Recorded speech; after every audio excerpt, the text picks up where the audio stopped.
Hello traders, ગયા વિડીયોમાં આપણે ટ્રિપલ બુલિશ કેન્ડલસ્ટિક પેટર્નની વાત કરી હતી। આજે આપણે આ વિડીયોમાં જે ચાર્ટ્સમાં સૌથી વધારે ઉપયોગમાં લેવાતી હોય અને જેનો સૌથી વધારે વિન રેટ હોય એવી ત્રણ ટ્રિપલ બેરિશ કેન્ડલસ્ટિક પેટર્નની વાત કરવાના છીએ, જેમાં સૌથી પહેલા નંબરે આવે છે ઇવનિંગ સ્ટાર કેન્ડલસ્ટિક પેટર્ન। આ ઇવનિંગ સ્ટાર કેન્ડલસ્ટિક પેટર્નમાં સૌથી વચ્ચેની કેન્ડલ એ ડોજી જેવી બનતી હોય છે।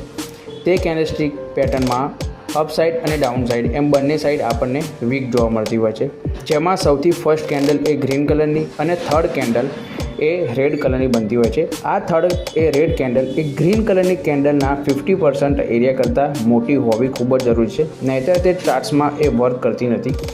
જેવી રીતે તમે ઉપરના અને નીચેના પિક્ચર્સમાં અને નીચેના ચાર્ટ્સમાં જોઈ શકો છો એ પ્રમાણે। અને જ્યારે ચોથી કેન્ડલ દ્વારા ત્રીજી કેન્ડલનો એટલે કે રેડ કેન્ડલનો લો બ્રેક થાય છે, ત્યારે ડાઉન સાઇડની એન્ટ્રી એક્ટિવેટ થાય છે અને સ્ટોપ લોસ એ ડોજી કેન્ડલ એટલે કે સેકન્ડ કેન્ડલ કે જે વચ્ચે રહેલી છે તેની ઉપરનો સ્ટોપ લોસ મૂકવામાં આવતો હોય છે।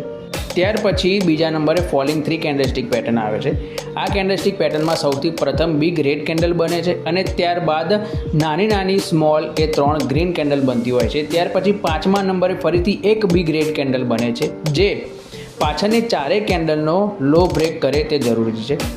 આ ત્રણ સ્મોલ ગ્રીન કેન્ડલને એંગલ્ફ કરતી એવી પાંચમી રેડ કેન્ડલ બને છે અને તેનો લો બ્રેક કરે ત્યારે ડાઉન સાઇડની એન્ટ્રી એક્ટિવેટ થાય છે અને સ્ટોપ લોસ એ આ બિગ રેડ કેન્ડલની ઉપર અથવા તો ચોથા નંબરની ગ્રીન કેન્ડલની ઉપર મૂકવામાં આવતો હોય છે। આ કેન્ડલસ્ટિક પેટર્નને એક કન્ટિન્યુએશન કેન્ડલસ્ટિક પેટર્ન તરીકે પણ ઉપયોગમાં લેવાય છે અને આ કેન્ડલસ્ટિક પેટર્ન એ ચાર્ટ્સમાં ટોપ પર પણ બનતી હોય છે। ત્યાર પછી ત્રીજા નંબરે એટલે કે છેલ્લે three black cross candlestick pattern આવે છે। આ કેન્ડલસ્ટિક પેટર્નમાં સડન ત્રણ બિગ રેડ કેન્ડલ બનતી હોય છે અને આ ત્રણેય કેન્ડલમાં અપ અને ડાઉન એમ બંને સાઈડ ખૂબ જ મોટી આપણને વીક જોવા મળતી નથી। જ્યારે ત્રીજી કેન્ડલનો લો એ ચોથી કેન્ડલ દ્વારા બ્રેક કરવામાં આવે છે, ત્યારે એન્ટ્રી ડાઉન સાઇડની એક્ટિવેટ થાય છે અને સ્ટોપલોસ એ તે ત્રીજા નંબરની રેડ કેન્ડલની ઉપર મૂકવામાં આવતો હોય છે, કારણ કે આ કેન્ડલસ્ટિક પેટર્નમાં સ્ટોપલોસ એ ખૂબ જ મોટા આવતા હોય છે।